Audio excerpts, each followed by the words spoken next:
Assalamualaikum warahmatullahi wabarakatuh. Sebelumnya, perkenalkan nama saya Hanian Rosyana dari Bantara Putri Angkatan kelas 10. Di sini saya izin uji SKU Laksana poin 15 yang berbunyi dapat menjelaskan peran Indonesia dalam organisasi ASEAN dan PBB. ASEAN adalah Association of Southeast Asian Nations, yaitu organisasi geopolitik dan ekonomi di wilayah Asia Tenggara. Pendiri ASEAN ada 5 negara, yaitu Indonesia, Malaysia, Filipina, Thailand, dan Singapura. Kemudian ada 6 negara yang kemudian bergabung, yaitu ada Brunei Darussalam, Timor Leste, Laos, Vietnam, Myanmar, dan juga Kamboja. Peran Indonesia dalam ASEAN yaitu sebagai pendiri, penengah konflik, serta penyelenggara KTT atau konferensi tingkat tinggi. Kemudian lanjut ke PBB. PBB adalah Perserikatan Bangsa-Bangsa, yakni organisasi terbesar di dunia. Pendiri PBB ada Amerika, Inggris, Prancis, Uni Soviet, dan Tiongkok.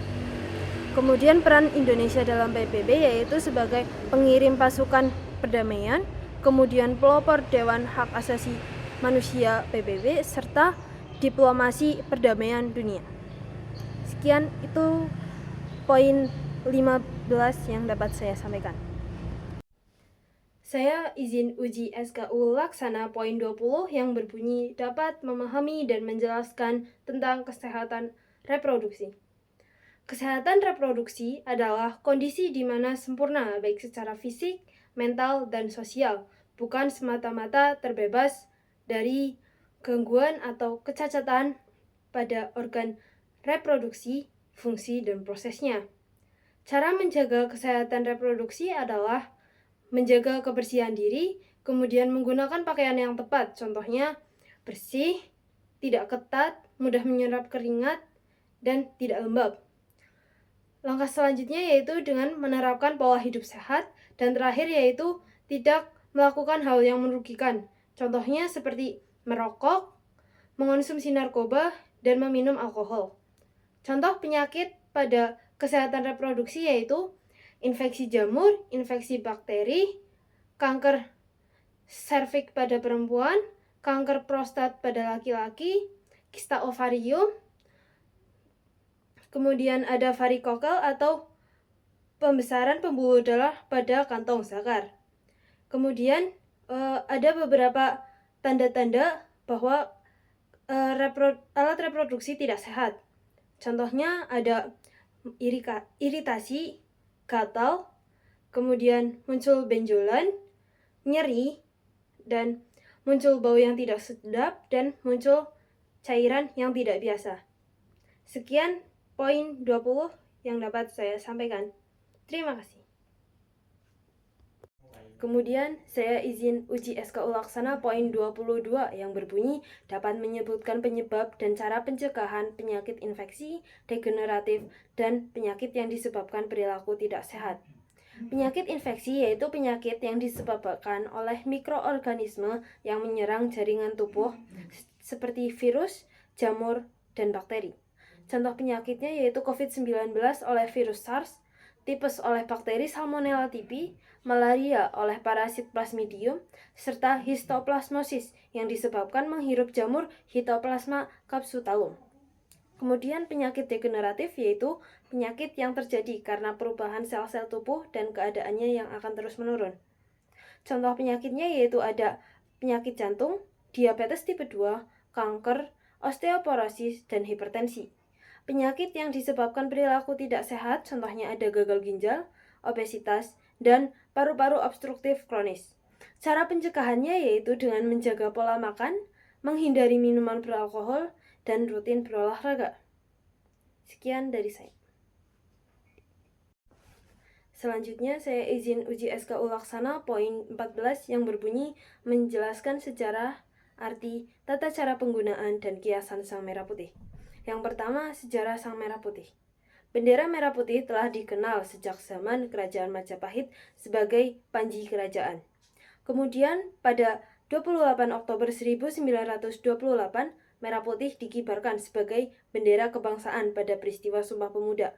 Setelah Indonesia merdeka pada 17 Agustus 1945, merah putih resmi menjadi bendera negara Republik Indonesia. Bendera yang dikibarkan saat proklamasi kemerdekaan Indonesia di Jalan Pegangsaan Timur nomor 56 Jakarta disebut bendera pusaka Sang Saka Merah Putih. Bendera tersebut dijahit oleh Fatmawati dan saat ini disimpan serta dipelihara di Monumen Nasional atau Monas di Jakarta. Kemudian ada arti warna Sang Merah Putih. Warna merah melambangkan keberanian dan semangat perjuangan serta kekuatan bangsa Indonesia. Sedangkan warna putih melambangkan kesucian, kemudian kejujuran, serta ketulusan hati. Kemudian yang ketiga ada kiasan Sang Merah Putih dalam kehidupan bangsa Indonesia. Merah berarti keberanian untuk membela kebenaran, sedangkan putih berarti kesucian hati dan kejujuran. Merah dan putih melambangkan persatuan lahir dan batin bangsa Indonesia dalam mencapai cita-cita kemerdekaan. Kemudian yang keempat ada dasar hukum bendera negara. Peraturan tentang bendera negara terdapat dalam Undang-Undang Dasar 1945 Pasal 35, kemudian Undang-Undang Nomor 24 Tahun 2009 tentang bendera, bangsa, dan lambang negara serta lagu kebangsaan, dan ada PP atau Peraturan Pemerintah Nomor 40 Tahun 1958 tentang Bendera Kebangsaan Republik Indonesia. Kemudian ada pula tata cara penggunaan bendera merah putih. Yang pertama, dikibarkan sejak matahari terbit sampai matahari tenggelam. Kedua, dalam keadaan tertentu dapat dikibarkan pada malam hari. Yang ketiga, harus dalam keadaan bersih, tidak robek, tidak kusut, dan tidak luntur. Yang keempat, wajib dikibarkan setiap tanggal 17 Agustus. Yang kelima, jika dipasang bersama bendera lain, merah putih harus berada pada tempat yang lebih terhormat atau lebih tinggi. Kemudian ada pula larangan penggunaan bendera negara, yaitu setiap orang dilarang untuk yang pertama merusak, merobek, menginjak-injak, membakar, atau menghina bendera. Kemudian menggunakan bendera untuk reklame atau iklan komersial. Yang ketiga, membiarkan bendera rusak, robek, luntur, kusut, atau kusam. Kemudian yang keempat, menuliskan huruf, angka, gambar, atau tanda apapun pada bendera. Yang kelima, memasang lencana atau benda apapun pada bendera. Yang keenam, menggunakan bendera sebagai pembungkus barang, alas meja, atau penutup benda yang tidak semestinya. Sekian dari saya. Kemudian saya izin uji poin 11 yang berbunyi dapat menjelaskan isi AD dan ART gerakan pramuka kepada ambalan. Berikut akan saya lampirkan video sebagai bukti bahwasanya saya telah menjelaskan isi AD ART kepada ambalan atau kepada teman-teman kelas saya. Nah teman-teman, setelah kita belajar tentang sejarah pramuka di dunia dan sejarah pramuka di Indonesia, kemudian kita akan membahas terkait AD dan ART gerakan pramuka. Nah, apa sih itu AD dan ART gerakan pramuka? Jadi, itu adalah suatu ketentuan dasar dan ketentuan operasional yang menjadi landasan hukum, pedoman kerja, serta arah gerak seluruh kegiatan pramuka. AD mengatur pokok seperti asas, tujuan, sistem pendidikan, keanggotaan, organisasi, dan lambang gerakan pramuka. Sedangkan ART menjabarkan pelaksanaannya secara rinci. Kemudian untuk fungsi adanya ART ini sebagai landasan kerja gerakan pramuka dalam menjalankan kegiatan. Kemudian AD dan ART mengalami pembaruan pada 5 tahun sekali setiap Munas diadakan. Hasil Munas pada 2023 yaitu menghasilkan AD dengan 13 bab dan 65 pasal. Kemudian untuk ART menghasilkan 12 bab dan 132 pasal. Dimulai dari bab pada AD yaitu yang pertama ada nama, status, dan kedudukan.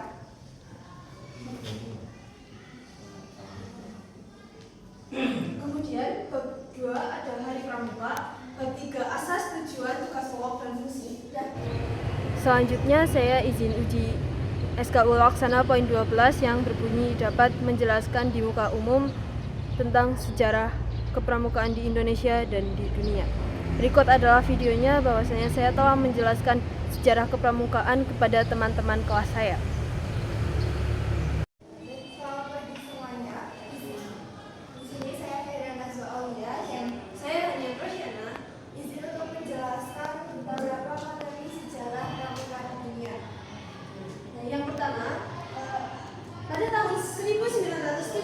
Baden-Powell mengadakan perkemahan di Pulau Bronsey, Inggris. Kemudian pada tahun 1908 ia menulis buku yang berjudul Scouting for Boys, yang awalnya gerakan pramuka hanya didominasi untuk laki-laki saja.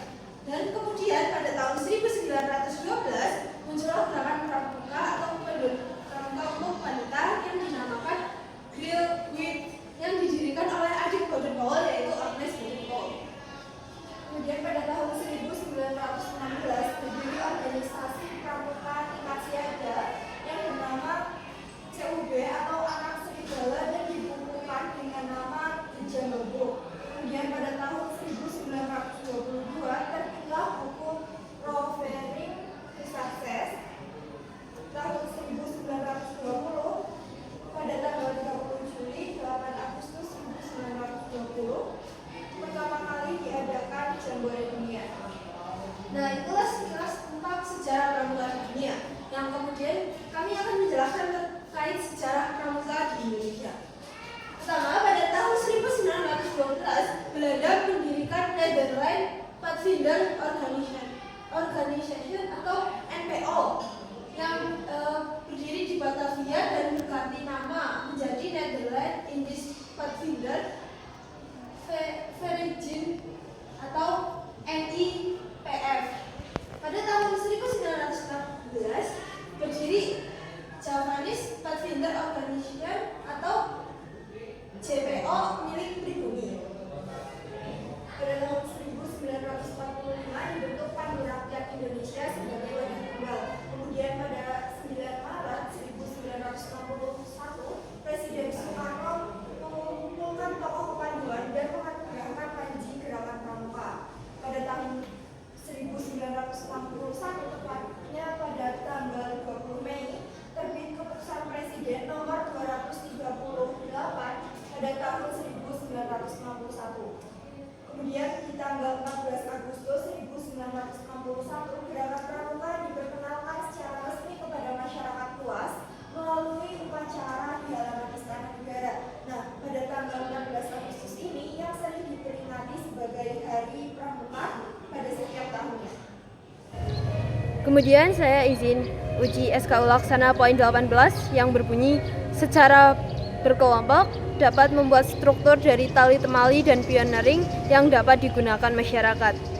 Berikut saya akan lampirkan bukti bahwasanya saya telah membuat pioneering, yaitu tiang bendera kaki 3. Kemudian ada juga saya telah membuat tandu pada saat kegiatan sinergi 2 pasukan. Namun di situ saya tidak memiliki dokumentasi pada saat saya membuat pioneering atau tandu tersebut. Selanjutnya saya izin uji SKU Laksana poin 9 yang berbunyi pernah memimpin kerja bakti di masyarakat minimal 2 kali. Pada poin ini saya akan menunjukkan bukti bahwasanya saya pernah memimpin kerja bakti di kelas saya pada saat bersih-bersih taman dan pembuatan taman. Walaupun ini bukan di masyarakatnya langsung, namun ini kerja bakti ini bertujuan kembali untuk masyarakat. Contohnya yaitu tujuan dari pembuatan taman ini atau bersih-bersih taman ini yaitu untuk masyarakat supaya lingkungan di masyarakat itu tidak banyak sampahnya serta bisa menjadi tempat untuk masyarakat di sekitar bermain. Untuk contoh lainnya atau kerja bakti yang saya ikuti lainnya yaitu seperti pada saat penanaman di sarang. Itu saya mengikutinya walaupun saya bukan memimpin, namun itu kerja bakti di masyarakat dan itu juga bertujuan untuk masyarakat. Karena menurut saya sendiri, kerja bakti adalah suatu kegiatan yang dilakukan secara bersama-sama dengan tujuan untuk masyarakat luas. Selanjutnya akan saya lampirkan foto-foto sebagai bukti bahwasanya saya pernah memimpin kerja bakti.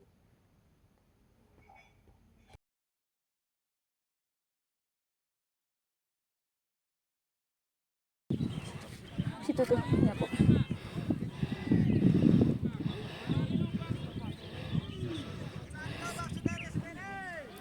Izin uji SKU Laksana poin 1 yang berbunyi yaitu yang pertama dapat menjelaskan makna rukun iman dan rukun Islam di muka pasukan penggalang atau ambalan penegak. Untuk poin ini, saya menjelaskan tentang rukun iman dan rukun Islam kepada teman-teman kelas saya, yang buktinya nanti akan saya lampirkan di akhir video. Poin yang kedua yaitu dapat menjelaskan rukun sholat dan dapat mendirikan sholat sunnah. Rukun sholat yaitu niat, kemudian berdiri bagi yang mampu, takbiratul ihram, membaca surah Al-Fatihah, ruku, kemudian itidal serta tu'maninah, sujud 2 kali serta tu'maninah, duduk di antara 2 sujud serta tu'maninah, duduk tahiyat akhir, membaca tasyahud akhir, membaca sholawat Nabi, salam pertama menoleh ke sebelah kanan, dan kemudian tertib dilakukan secara berurutan. Poin yang ketiga yaitu dapat menjelaskan rukun puasa serta dapat melakukan salah satu puasa sunnah. Rukun puasa yaitu niat di malam hari untuk puasa wajib, kemudian menahan diri dari makan, minum, dan hal-hal yang membatalkan sejak fajar hingga maghrib. Salah satu puasa sunnah yang saya lakukan yaitu puasa pada Senin dan Kamis. Kemudian yang selanjutnya yaitu pernah menjadi amil zakat. Saya pernah menjadi amil zakat pada SMP, namun saya tidak memiliki bukti dokumentasinya.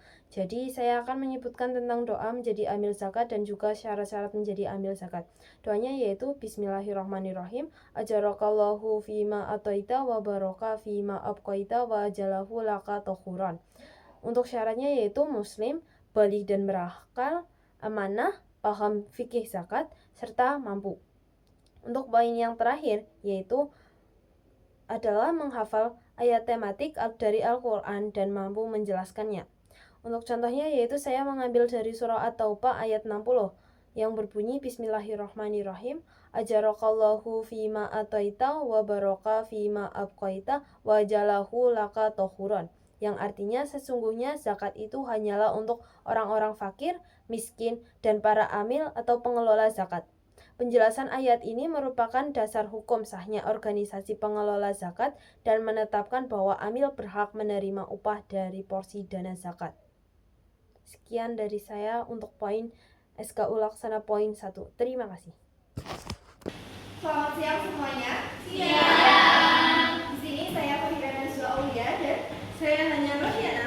Kami akan menjelaskan mengenai rukun iman serta rukun Islam. Dimulai dari rukun iman.